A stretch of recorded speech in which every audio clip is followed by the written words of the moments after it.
Hello and welcome back to my Calathea Tropical City Build series. In the last episode we built a huge new district using mainly the Green Cities DLC as well as an ore industry area over the road at the foothills. In today's episode we're going to be building a small San Francisco inspired town using some assets from the workshop and some from the vanilla catalogue, as well as a forestry industry area next door. Even though we've put in this huge new town, they're still demanding more houses, so I'm going to try and fit in lots today, but I am coming back in between episodes to film some bonus footage to go on TikTok and shorts of me putting in some more houses. Today we're going to be building on slightly uneven terrain because it's going to go up into the hills, which is why I thought it would be a perfect area for some San Francisco houses because that is one hilly city. I'm hoping I can make it work with all the practice that I've done on uneven terrain so far.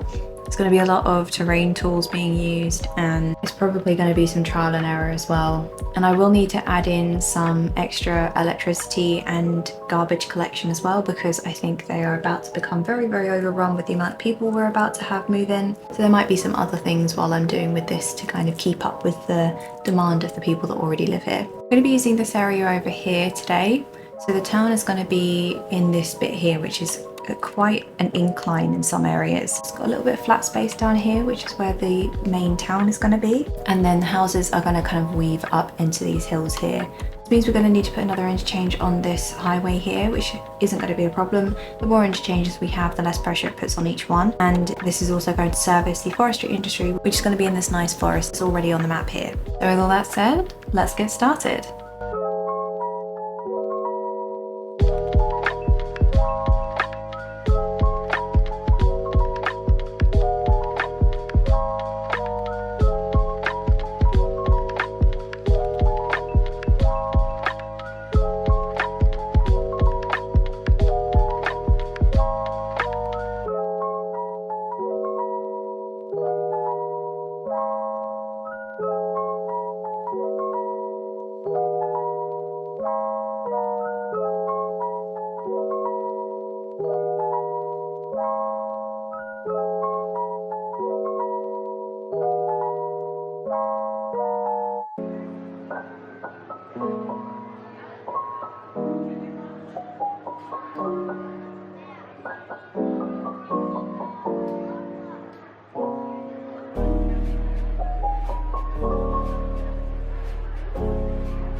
Okay, so here is my finished district. It's only a very small one this time. I didn't want to go too overboard.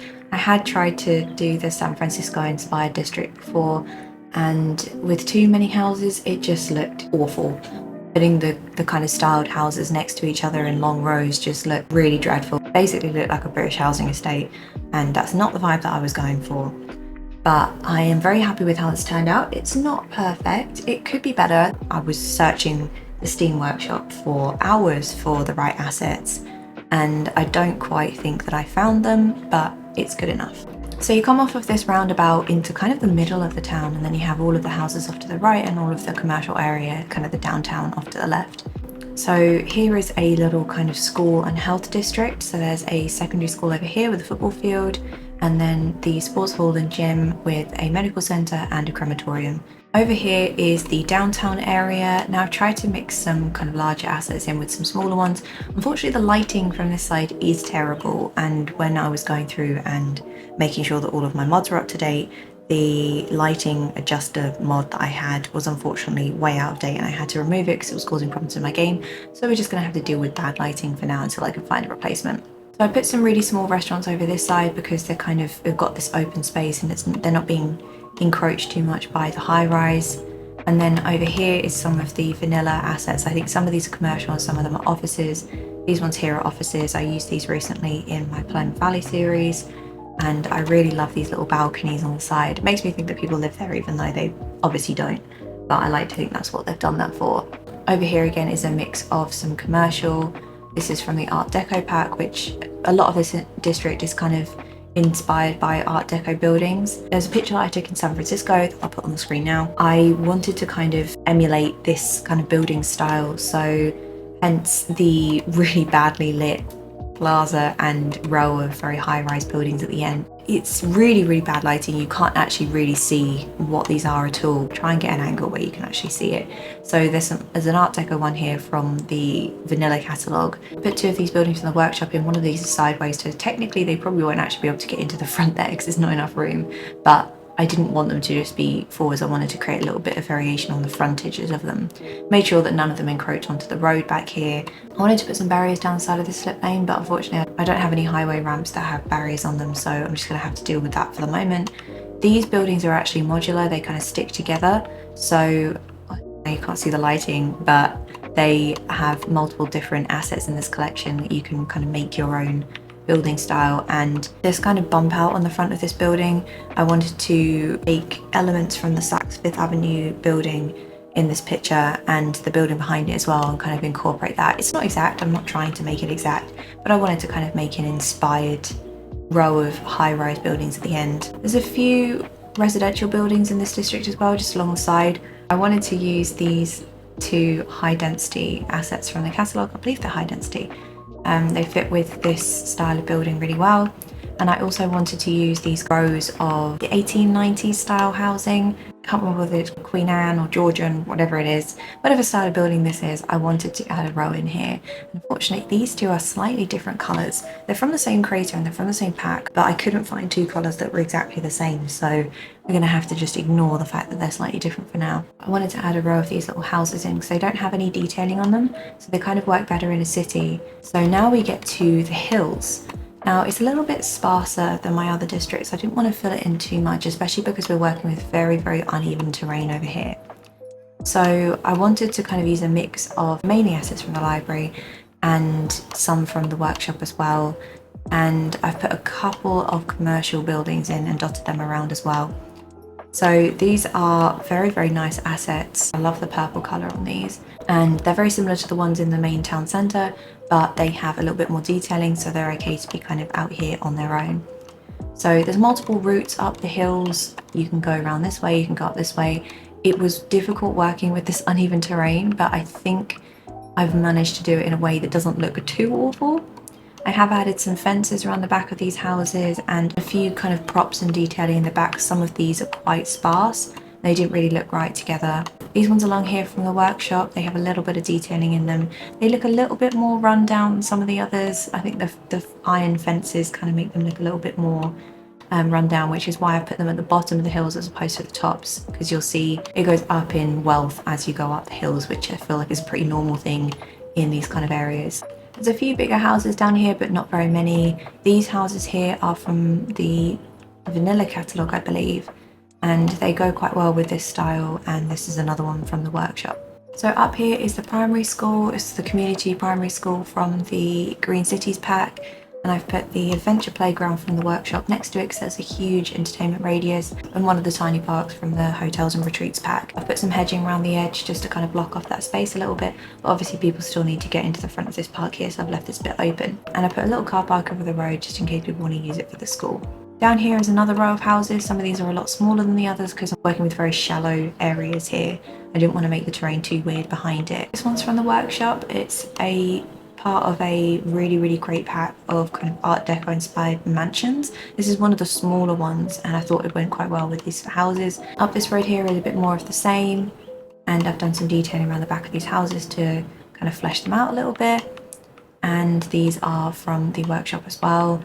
And then here we get up to the much nicer houses. Some of these are the same assets as used below, but I thought they looked a little bit more secluded and it got a little bit more privacy. And then we have the super uber rich area. So I used this toll booth here with a gate from the Vanilla Prop catalogue and put a fence around the entire area. Obviously people will still walk up and people can drive through this, but I like to make it look like it's a bit more exclusive. These houses are from the Vanilla catalogue. I tried to use a mix of Vanilla assets and ones from the workshop, but they didn't look right next to each other.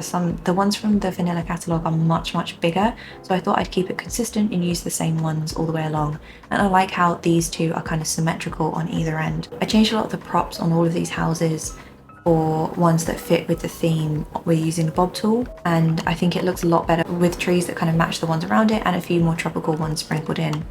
So these houses have a great view of this whole area. They can see into the downtown, down into the main city centre over here, and they can see down into the districts that we've already done. Ignore the solar updraft tower, I had to put it in because they were struggling for electricity, and I haven't built the industrial area yet, but this will eventually be deleted, so just pretend that that's not there for now. But yeah, these houses all have great views and they're not being overlooked by anyone up here.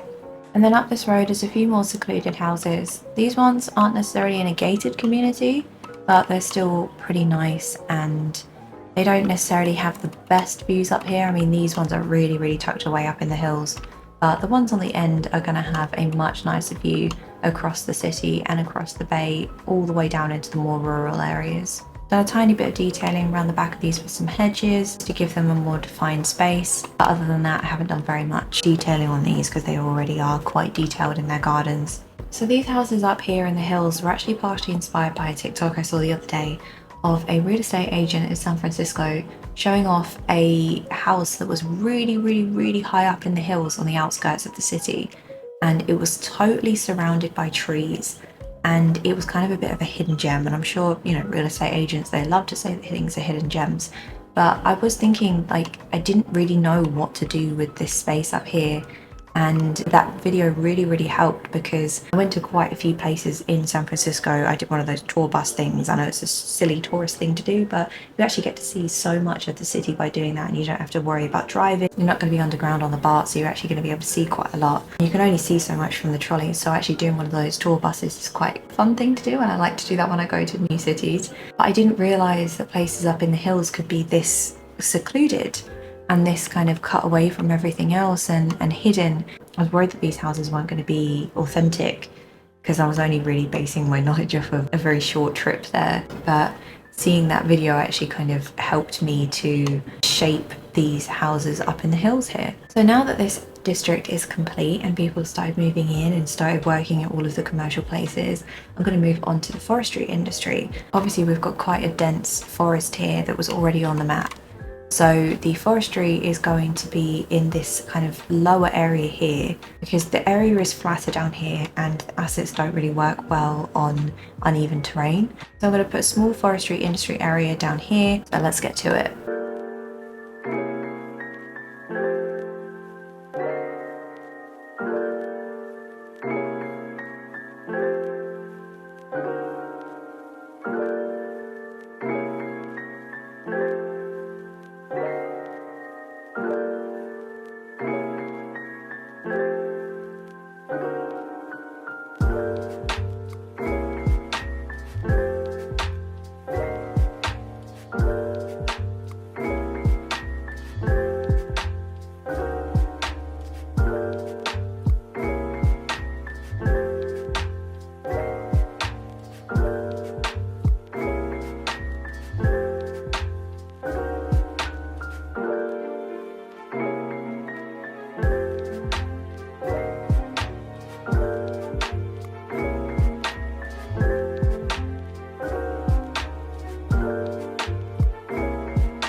Okay, so here is a very small forestry industry area. I didn't want to make it too big, mainly because of the hills, and it would be pretty difficult to keep this going up the hill and not make it look really silly and have these big industrial units stick out too much. Tried to put all of the tree plantations down this side just because it masks all of the bigger buildings from the road. So if you're driving along here, you're less likely to see these bigger industrial units from the road, so it just makes it look a bit nicer. So all of the kind of bigger assets have been put in the middle with trees around the edge. There's also a geothermal power plant tucked in here. I got rid of the solar updraft tower in the end and put a much smaller but still green energy source and tucked it away behind this pulp mill so it's out of sight, out of mind. There's a few sapling plantations along the back here. Hopefully this will be enough resources for them. I might have to come back in and add a few more things over time, but this is setting us up good for some unique factories in the future. I added a few more commercial pieces down this side of the town centre, mainly to bridge the gap between this area and this area electricity-wise, so we don't have to use pylons. So I've left this bit empty for a public transport plaza in the future. When we put in some metro, there'll be a station in here and maybe a park or two. I've used a lot of the same assets that I've already used and kind of moved them around a little bit, tried to put them up against each other, and there's a small car park back here as well. And I put a wall around the back of this bit just to contain it in and block it off from the industry area. It's kind of made this downtown area a little bit bigger, and once we get some public transport in there, it will look pretty nice. So from up here in the rich people houses, you can see the pulp mill from these richer houses up here, but personally I don't think it's that much of an issue because the majority of the view is going to be down this way. And they've still got a pretty good view all around anyway, so it's going to be masked by other things in the future. And this is where I'm going to end today's episode. Make sure to check out my TikTok and YouTube shorts for extra footage from these builds and little bits in between that I won't be showing in these episodes. In the next episode, we're going to be working on the old town and a campus area because they desperately need educated people in the commercial and in the offices. Thank you so much for watching, and I'll see you in the next one.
you.